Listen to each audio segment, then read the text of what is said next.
Algoritma Huffman encoding disampaikan oleh Dedi Juardi, Putri Dwi Larasati, Agus Suryo, dan Septiani Putri. Kompresi citra. Manfaat dari kompresi citra adalah: 1. Waktu pengiriman data pada saluran komunikasi data akan lebih singkat. Kedua, membutuhkan ruang memori dalam storage yang lebih sedikit dibandingkan dengan citra yang tidak dimampatkan. Salah satu cara kompresi citra adalah dengan Huffman coding. Algoritma Huffman diciptakan oleh David A. Huffman pada tahun 1951 sebagai tugas kuliah ketika menempuh pendidikan PhD di Massachusetts Institute of Technology atau MIT. Saat itu dosen pengajar Huffman yang bernama Robert M. Fano menawarkan kepada para mahasiswanya bahwa siapa saja yang dapat menulis sebuah artikel tentang membangun pohon biner yang efisien akan mendapatkan nilai bagus tanpa harus menempuh ujian. Setelah lama mencoba dan hampir menyerah, Huffman akhirnya menemukan sebuah metode untuk membangun pohon biner berdasarkan frekuensi. Tekniknya kemudian diakui sebagai teknik yang paling efisien, melebihi teknik buatan sang dosen sendiri. Binary tree atau pohon biner yang dibuat oleh Huffman, yang kemudian disebut sebagai Huffman tree, adalah dasar dari kompresi data dengan format zip yang kita kenal sekarang ini. Teknik ini juga dipakai sebagai salah satu algoritma penyusun format file gambar JPG dan format file musik populer MP3. Jadi, bila kita sekarang bisa mendengarkan MP3 player sambil berkegiatan, salah satu faktor yang membuat teknologi ini adalah algoritma Huffman. Berikutnya tentang karakter encoding. Yang pertama adalah ASCII atau American Standard Code for Information Interchange. Karakter encoding ASCII terdiri atas 95 karakter yang bisa dicetak dan 33 karakter perintah. Jadi, total terdapat 128 karakter yang diwakili dengan 7 bit bilangan biner.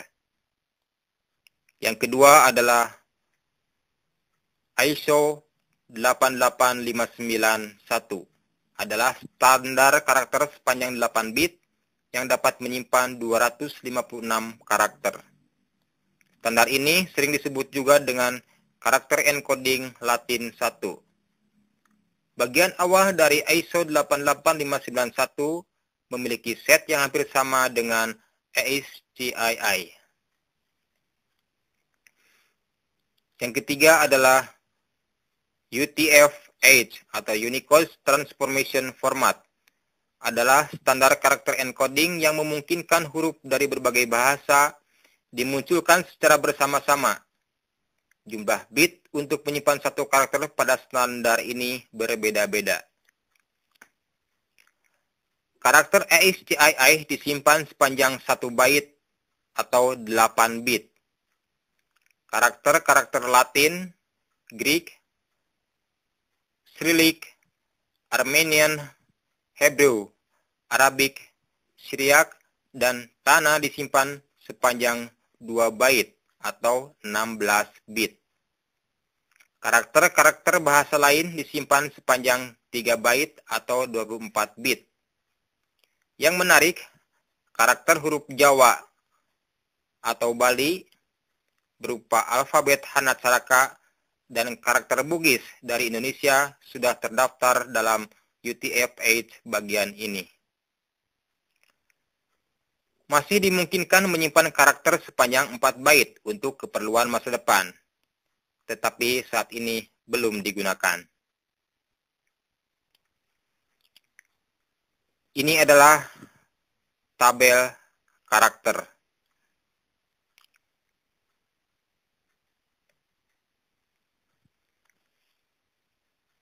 Berikutnya, cara membuat Huffman tree. Yang pertama, urutkan karakter dari yang frekuensinya paling kecil menjadi sebuah tabel. Kemudian, pilih dua karakter teratas, buat menjadi leaf node dari tree, dan cantumkan isi karakter dan frekuensinya dalam node. Buat node baru dengan posisi sebagai parent node dari kedua leaf node. Frekuensinya didapat dari penjumlahan frekuensi kedua child node-nya. Berikutnya adalah hilangkan huruf-huruf yang sudah dipakai dari tabel. Kemudian, masukkan node baru ke dalam tabel. Ulangi proses dari langkah nomor 2 hingga isi tabel habis. Setelah isi tabel habis, beri label pohon biner tersebut dengan cara sisi kiri pohon diberi label 0 dan sisi kanan pohon diberi label 1. Telusuri pohon biner dari akar ke daun. Barisan label-label sisi dari akar ke daun adalah kode Huffman. Contoh kasus, misalkan kita hendak menyimpan kalimat logika algoritma, maka dibuatlah tabel frekuensinya. Huruf-huruf yang membentuk logika algoritma seperti K, R, T, M, spasi, L, O, G, I, dan A disusun dan diberikan frekuensi kemunculannya. Hasilnya adalah K, R, T, M, dan spasi memiliki frekuensi 1. Kemudian L, O, G, dan I memiliki frekuensi 2, sedangkan A memiliki frekuensi 3.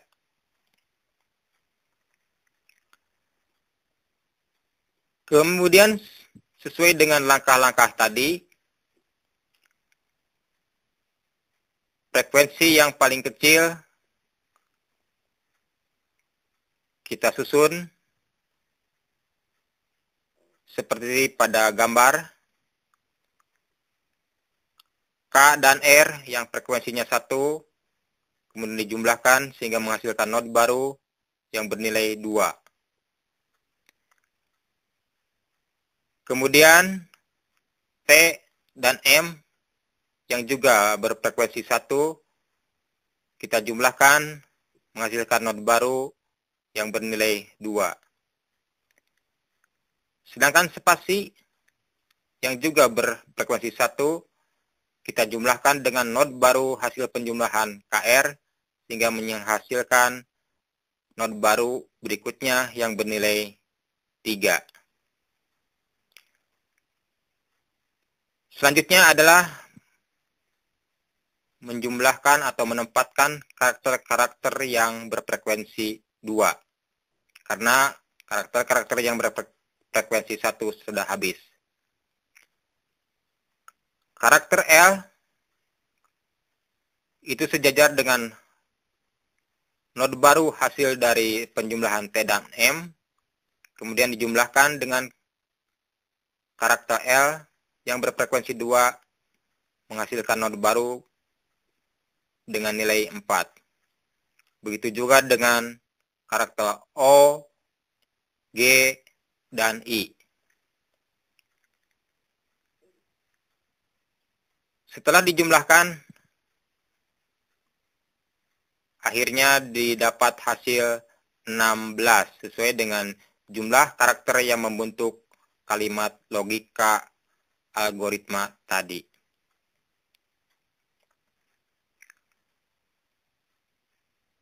Berikutnya adalah tabel Huffman code.